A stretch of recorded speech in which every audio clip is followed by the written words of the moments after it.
ఈ కార్యక్రమంలో వీక్షిస్తూ మీకు అందరికీ కూడా యేసు ప్రభు నామములో శుభాలు వందనాలు తెలుపుకుంటున్నాను. ఈ చిన్న కార్యక్రమాన్ని ఒక ట్రయల్గా దీన్ని వేసి చూస్తూ ఉన్నాం. కారణం ఏంటంటే రాబోయే రోజుల్లో ప్రస్తుతం ఉంటున్న విపత్కరమైన పరిస్థితుల్లో ఆరాధన జరపడానికి వీలు లేదు. ఇది ఈ కోవిడ్-19 అనేది విస్తారంగా వ్యాపించింది. ప్రతి చోట నుండి కూడా అదే వార్తలు తిరిగి వస్తున్నాయి. దీనమైన పరిస్థితుల్లో ప్రజలు చనిపోతున్నారు. సకాలంలో వైద్యం అందించబడక కుటుంబాలకు దూరం అయిపోతూ, సమాజానికి దూరం అయిపోతూ శాశ్వతంగా కళ్ళు వస్తున్న దినాల్లో ఇక రాబోయే రోజుల్లో ఇలా మేము ఈ ఆన్లైన్ మెసేజెస్ ద్వారా, వాక్యం ద్వారా మేము కలుస్తాము అనేది మీకు తెలుపు చేయాలని ఆశపడుతూ ఉన్నాము. ఒక చిన్న వర్షన్ ఇలాగ చెప్తూ ఉంది. అది ఇంగ్లీష్లో ఉంది అని వాళ్ళు రైమింగ్ కొరకు అలా పెట్టారు. నేను మీకు తెలుగులో చెప్తాను. If the invisible virus can scare you, then the invisible God also has the power to save you. ఇక్కడ ఈ దైవజనుడు ఎవరు రాశాడో నాకు తెలియదు, కానీ ఆయన ఏమంటున్నాడంటే ఇన్విజిబుల్ అంటే మనకు అగుపడని ఈ జబ్బు మనల్ని భయపెడుతూ ఉందట. దేవుడిని కూడా మనం ముఖాముఖిగా ఎవరు చూసిన వారు కాము. కాబట్టి ఆ భక్తుడు 2వ వరుసలో ఆయన ఏమని రాశాడంటే, ఆ కనబడని దేవుడు ఆయనకు కూడా శక్తి ఉంది నిన్ను కాపాడడానికి, నిన్ను రక్షించడానికి అని చెప్పాడు. కాబట్టి ఇప్పుడున్న పరిస్థితి చాలామంది భయపడుతూ ఉన్న సందర్భం ఇది. ఎవరి మట్టుకు వారు భయపడుతూ ఉన్నారు. కొన్ని ఫోన్స్ వస్తున్నాయి. ఆ ఫోన్లో ఆ కార్యక్రమాలు చూసినప్పుడు ఇటువంటివి జరుగుతుందా అని అనిపిస్తూ ఉంది. నేను ఇక్కడికి బయలుదేరి రాకముందు ఒక 10 నిమిషాలు టీవీలో వార్తలు చూస్తూ ఉన్నాను. ఒక వార్త నన్ను చాలా కలిసి వేసింది, ఆలోచించడానికి కూడా సహాయపడింది. ఒక భార్య, భర్త, కుమార్తె ముగ్గురు కలిసి విశాఖపట్నంలో ఉంటున్న గాజువాక అనే ప్రాంతానికి చెందినవారు. ఆయనకు కోవిడ్ వచ్చింది. ఆయన తీసుకెళ్ళి వైద్య సహాయం అందించాలని చాలా ప్రయత్నాలు చేస్తున్నారు. ఆ సందర్భంలో జరిగిన ఆ కార్యం ఇలాగో వారు చూపెట్టారు. ఏ హాస్పిటల్కి పోయినా వారిని చేరబట్టలేదట. పడకలు లేవు, మేము సహాయం చేయలేము అని ఏమాత్రం దయాదక్షిణ లేకుండా చెప్పిన కారణం చేత వారు ఏం చేశారంటే, రోడ్డు ప్రక్కన ఉన్న బస్ స్టాండ్ మీద ఆయన పడుకోబెట్టి వారితో పాటు మోసుకు వచ్చిన ఆ సిలిండర్ ప్రక్కనే పెట్టి ఆయనకు మాస్క్ పెట్టి తద్వారా ఆయనకు సిలిండర్ అందిస్తూ ఈ కుమార్తె, తల్లి ఇద్దరు కూడా చుట్టుపక్కల ప్రాంతాలకు హాస్పిటల్స్కి వెళ్ళిపోయారు. ఎక్కడైనా ఆయనకు పడక దొరికితే అక్కడ పెట్టేద్దామని.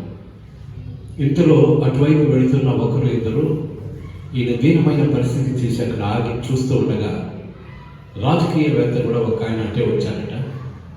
ఆయన వచ్చి ఆ పరిస్థితిని చూసి దగ్గరికి వెళ్ళి ఆయనతో మాట్లాడాలని ప్రయత్నిస్తూ ఉండగా ఆయన మాట్లాడలేని పరిస్థితిలో ఉన్నారు.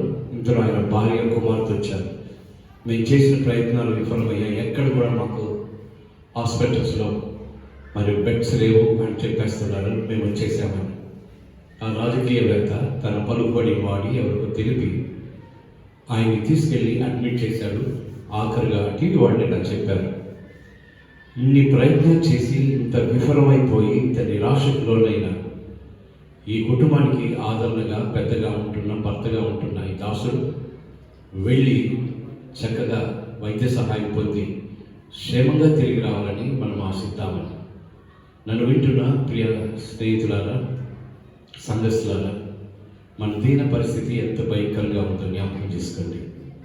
హాస్పిటల్కి వెళుతున్న వారు హాస్పిటల్ నుంచి మరలా తిరిగి వస్తారా అన్నది పెద్ద అనుమానం అయిపోయింది.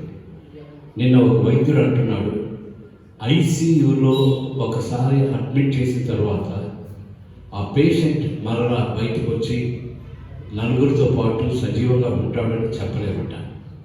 అంత భయంకరమైన పరిస్థితులు నెలకొన్నాయి. నిన్న రాత్రి మా అమ్మాయి నా దగ్గరకు వచ్చి ఒక ఫోన్ చేసి ఒక మాట అడిగింది. ఒక టీచర్ ఒక ఆమె బాగులేదు, ఆమెను తీసుకెళ్ళి హాస్పిటల్, నెల్లూరు జనరల్ హాస్పిటల్ బయట పెట్టున్నారు, ఆరు బయట. ఒక వీల్ చైర్ వేసి, వీల్ చైర్కి మరి పక్కనే ఒక సిలిండర్ కూడా పెట్టి, చిన్న సిలిండర్ని ఆమెకు ప్రాణవాయువు ఇస్తున్నారు. ఎవరైనా మనకు తెలిసిన వాళ్ళు ఉంటే సహాయం చేయండి అని ఆమె నన్ను అడిగింది. ఆమె అడిగిన ఆ మేరకు నేను ఇద్దరు డాక్టర్స్ కలిశాను. ఒక డాక్టర్ నా మీద ఉన్న అభిమానాన్ని బట్టి అప్పట్లో ఉంటున్న ఆ హెడ్ ఆఫ్ ది హాస్పిటల్లో ఉంటున్న పెద్ద డాక్టర్ చెప్పబడే ఆయన దగ్గరికి వెళ్ళి, బాబు ఇలాగా మా అంకుల్ గారు ఫోన్ చేశారు, ఎలాగైనా సరే మాకు ఒక సీట్ ఇప్పించండి, ఒక పడక ఇప్పిస్తే అమ్మాయి పేషెంట్ బయట ఉన్నారు, వారిని లోపలికి తెచ్చుకుంటామని అడిగారు. అప్పుడు ఆ డాక్టర్ గారు చెప్పిన జవాబు, మీ ఆమె ఎంతమంది ఎన్నో నంబరో నాకు తెలియదు, కానీ బయట 30 మంది పేషెంట్లు ఉన్నారని నాకు వార్త వచ్చింది. వీళ్ళు ఎవరండి? కరోనా వ్యాధితో బాధపడుతున్న రోగులు, ఎక్కడ పెట్టలేదు. వీల్ చైర్ అంటే 2 చక్రాలు పెట్టి కూర్చోబెట్టే కుర్చీలో పెట్టి అక్కడే సిలిండర్ కూడా పెట్టి ఆ వ్యక్తుల్ని వాళ్ళు వైద్య సహాయం అందిస్తూ ఉన్నారు. ఎంత తీవ్రమైన పరిస్థితికి దేశం దిగజారిపోయిందో ఇవన్నీ తెలుసుకున్నప్పుడు మనము దేవుని పిల్లలంగా మన కర్తవ్యం ఏంటి? 2 ఫోన్ కాల్స్ చెప్పాను మీకు. ఒకటి నా పెద్ద అమ్మాయి నాకు ఇచ్చిన ఫోన్ కాల్, 2వ ఫోన్ కాల్ కూడా మీకు చెప్పాను, 3వ ఫోన్ కాల్ కూడా మీకు పంచుకోవాలని ఆశపడుతూ ఉన్నాను. మా మందిరానికి చెందిన ఒక వ్యక్తిగా నాకు ఫోన్ చేసి, అంకుల్ గారు ప్రార్థన చేయాలి మీరు అన్నాడు. దేనికి ప్రార్థన చేయాలని నేను ఆయన అడిగాను. మా తమ్ముడు భార్య ఇద్దరు కూడా కోవిడ్ వార్డులో ఉన్నారు, డాక్టర్స్ ఇక లాభం లేదు, తీసుకెళ్ళిపోండి అని అంటున్నారు అని గద్గద స్వరంతో, ఏడుపు ముఖంతో, ఆయన ముఖం నిల్చోకపోయినా ఆ స్వరంలో ఆ ఏడుపు వినిపిస్తూ ఉంది. ఆయన ప్రార్థన చేయమని నన్ను అడిగారు. అప్పుడు నేను ఒక మాట ఆయన్ని తిరుగు అడిగాను. ఇంత పెద్ద కరోనా మన మీదకి వచ్చింది, దేవుని యొక్క ఉగ్రత మన మీద కుమ్మరింపబడింది అని నమ్ముతావా? నమ్ముతానండి అన్నాడు. అలాగైతే తర్వాత ప్రశ్నకి నువ్వు జవాబు చెప్పు, నాకు చెప్పకపోయినా పర్వాలేదు, నీ మనసాక్షి నువ్వు చెప్పు అన్నా. ఏటండి అన్నాడు ఆయన. అప్పుడు నేను అడిగాను, నువ్వు నిజంగా మానేవా? నువ్వు అడిగావు, నువ్వు సంఘానికి వచ్చావు, బాప్తిసం తీసుకున్నావు, ఇంత పెద్ద భయంకరమైన ఒక పరిస్థితి దేశంలో, ప్రపంచంలో నెలకొని ఉంది, వ్యక్తిగతంగా నువ్వేం మేలు పొందావు? నువ్వు మారావా? ఈ పరిస్థితిలో ఎక్కడైనా నీ తప్పొప్పులు సరిచేసుకొని దేవుని కొరకు సాగాలి అనే ఆశతో ఉన్నావా? ఈ ప్రశ్న నీకు వేస్తున్నాను అన్న. జవాబు లేదు. అప్పుడు నేను చెప్పాను, ఈ ప్రశ్నకు కారణం అవును, నేను నా జీవితాన్ని మరికొద్దిగా మెరుగుపరుచుకున్నాను అని చెప్పగలిగితే నీ తమ్ముడి దగ్గర, నీ మర్దల దగ్గరికి వెళ్ళి చెప్పు, బ్రతకాలని మేము ప్రార్థన చేస్తున్నాం.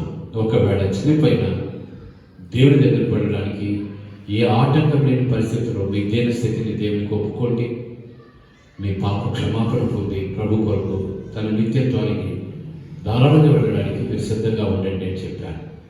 నన్ను వింటున్న ప్రియమైన దేవుని బిడ్డలారా గమనించండి, దేవుడు చిన్న కార్యం కూడా ఆయన ఉద్దేశం లేకుండా మన మీద దేని కూడా పంపడు.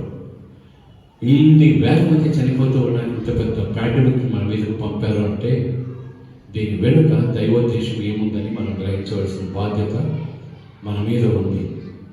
కావున ఈ మాటలు వింటున్న మనలో ఒక్కొక్కరు కూడా మన జీవితాన్ని స్వపరీక్ష చేసుకున్నాం. మనకు దేవుడు ఒక మన సాక్షిని పెట్టాడు, అది సన్మన సాక్షి అని బైబిల్ చెప్తుంది. ఇది నాలోనే ఉంది, నీలోనే ఉంది. దీని కొరకు నువ్వు ఎక్కడికి వెళ్ళనక్కర్లే, ఎక్కడి నుండి రానక్కర్లే. ఉన్న పాటున నీ మనసాక్షి నీ మీద నేరారోపణ చేసిన కార్యము ఒప్పుకుందాం. అలాగే ప్రభువా ఇటువంటి పరిస్థితి నుంచి నన్ను తప్పించండి అని అడుగుదాం. ఇంకా కొద్దిగా మెరుగైన స్థితిలో నీ పోలికలో మార్చబడి నేను జీవించడానికి సహాయం చేయని అడుగుదాం. భక్తులైన పౌలు గారు గలతీయులకు ఒక పత్రిక రాస్తూ అందులో 4వ అధ్యాయం 19వ వచనంలో ఇలాగూ రాయడం ప్రారంభిస్తాడు. ఆ మాటలు నేను బైబిల్ గ్రంథంలో నుంచే మీకు చదివి వినిపిస్తాను.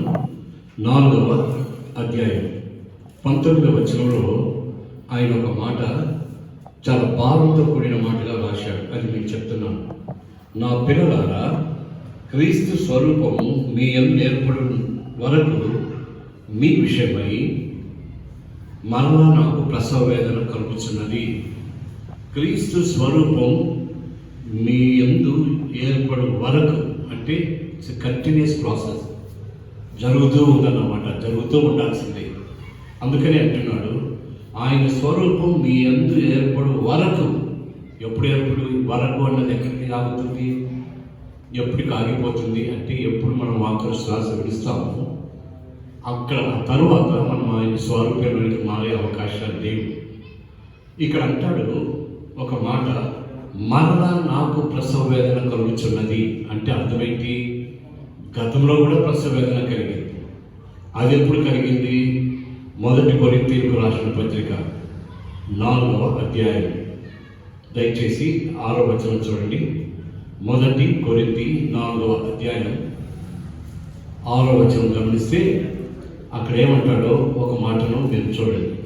నేను కూడా ఈ ట్రయల్ షోని ఇక్కడితో నేను ముగించాలని ఆశపడుతూ ఉన్నాను. 10వ వచనం చూడండి. ఆ మాట,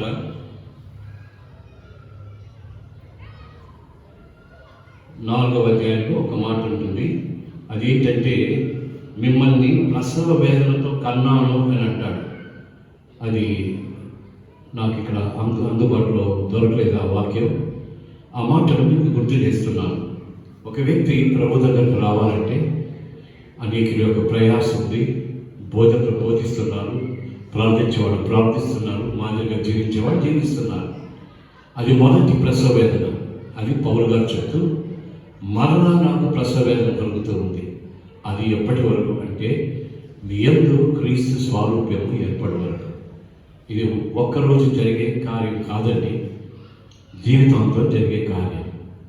అందుకని ప్రకటన గ్రంథంలో ఒక మాట రాస్తారు, పరిశుద్ధులు ఇంకనూ పరిశుద్ధులుగానే ఉండనేమో, నీతిమంతులు ఇంకనూ నీతిమంతులుగానే ఉండనేమో. మరొక మూల భాషలో తర్జుమా చూస్తే పరిశుద్ధులు ఇంకా పరిశుద్ధులు కావాలట, నీతిమంతులు ఇంకా నీతిమంతులు కావాలట. దేవుడు ఆ ఉద్దేశం పెరిగే ప్రస్తుతం ఈ యొక్క కరోనా అనే వ్యాధిని భూమి మీదకు పంపించున్నాడు. భూమి మీద మనం సజీవులుగా ఉన్నాం. ఎంతమంది ఉన్నారో తెలుసా? ఇప్పుడే ఒక అర్ధగంట ముందు నాకు ఫోన్ వచ్చింది. 2000 చిల్లర మంది పాస్టర్స్ ఇప్పటి వరకు చనిపోయినారట. ఆ ఫోన్లో ఆ మాట చెప్పిన ఆయన మరొక మాట కూడా చెప్పాడు. ఈ పాస్టర్లందరూ వెళ్ళి చేతులు పెట్టి ప్రార్థన చేసేసి ఇళ్ళకెళ్ళి కలుస్తూ ఉన్నారండి, అందువల్ల ఆ జబ్బు వారి మీదకి వస్తుంది అని అన్నారు. కానీ నిన్న మరొక పాస్టర్ గారు ఫోన్ చేసి ఆయన అన్నాడు, పాస్టర్లు అని చెప్పుకుంటున్నాం, మనం ఎన్ని పొరపాటు చేస్తున్నామో దేవుడు విడిచిపెట్టడం లేదు, మనల్ని కూడా మరణానికి అప్పచెప్తున్నాడని. దాదాపు ఆ పాస్టర్ గారు చెప్పింది ఏంటంటే 3000 మంది పాస్టర్లు మరణపు అంచుల్లో ఉన్నారండి. ప్రియులారా, పాస్టర్లని కానీ పాస్టరేతరులని కానీ ఎవరిని కూడా ఈ యొక్క వ్యాధి విడిచిపెట్టడం లేదు అనేది మీకు జ్ఞాపకం చేస్తూ, ప్రభువు మన నిమిత్తము, మన క్షేమం నిమిత్తం పంపిన ఈ యొక్క వైరస్ కొరకు వందనాలు చెల్లిస్తూ, ఈ వైరస్ ద్వారా మొదటి వేలు మనల్ని మనం దిద్దుకోవటం, రెండవ వేలు నేను మొదట ఒక ఫోన్ కాల్లో చెప్పిన రీతిగా ఇతరులకు ప్రభువు ప్రకటించడం, అందించడం, ఆయన స్వాతంత్ర్యానికి అందరూ మారాలని ప్రార్థించడం, ఈ కార్యాలను నెరవేర్చుకొని ఈ పాండమిక్ టైంలోనే ఒకవేళ దేవుడు మనల్ని కూడా పిలుచుకునే ఉద్దేశం ఉంటే మార్చబడిన స్థితిలో, మారుకుంటూ ఉంటున్న స్థితిలో ఆయనలాగా మనం ఉండాలని ఆశిస్తూ, అలాగూ మన ప్రయత్నాలు, అలాగూ మన ప్రార్థనలు, అలాగూ మన ప్రవర్తన ఉండడానికి దేవుడు నిండాలుగా దీవించి ఆశీర్వదించాలని కోరి నేను ఈ మాటలు ప్రభు పేరట మీకు అందించడానికి దేవుడు ఇచ్చిన అవకాశం కొరకు ఆయనకే వందనాలు చెల్లించి ముగిస్తూ ఉన్నాను. దేవుడి మాటలను, ఈ చిన్న వర్తమానాన్ని మనందరి పక్షంగా దీవించిందాక. మన ప్రభువైన యేసుక్రీస్తు వారి కృప, తండ్రి దేవుడి యొక్క ప్రేమ, పరిశుద్ధాత్మ యొక్క సహవాసం, నడిపింపు, దీవెన, ఆదరణ ఈ కడవరి రోజుల్లో ఈ వైరస్ వ్యాప్తి చెందుతున్న దినాల్లో మనకు మనలాంటి ఇంకా దీన పరిస్థితులు ఉంటున్న అందరికీ తోడైండును గాక. ఆమేన్. Thank you.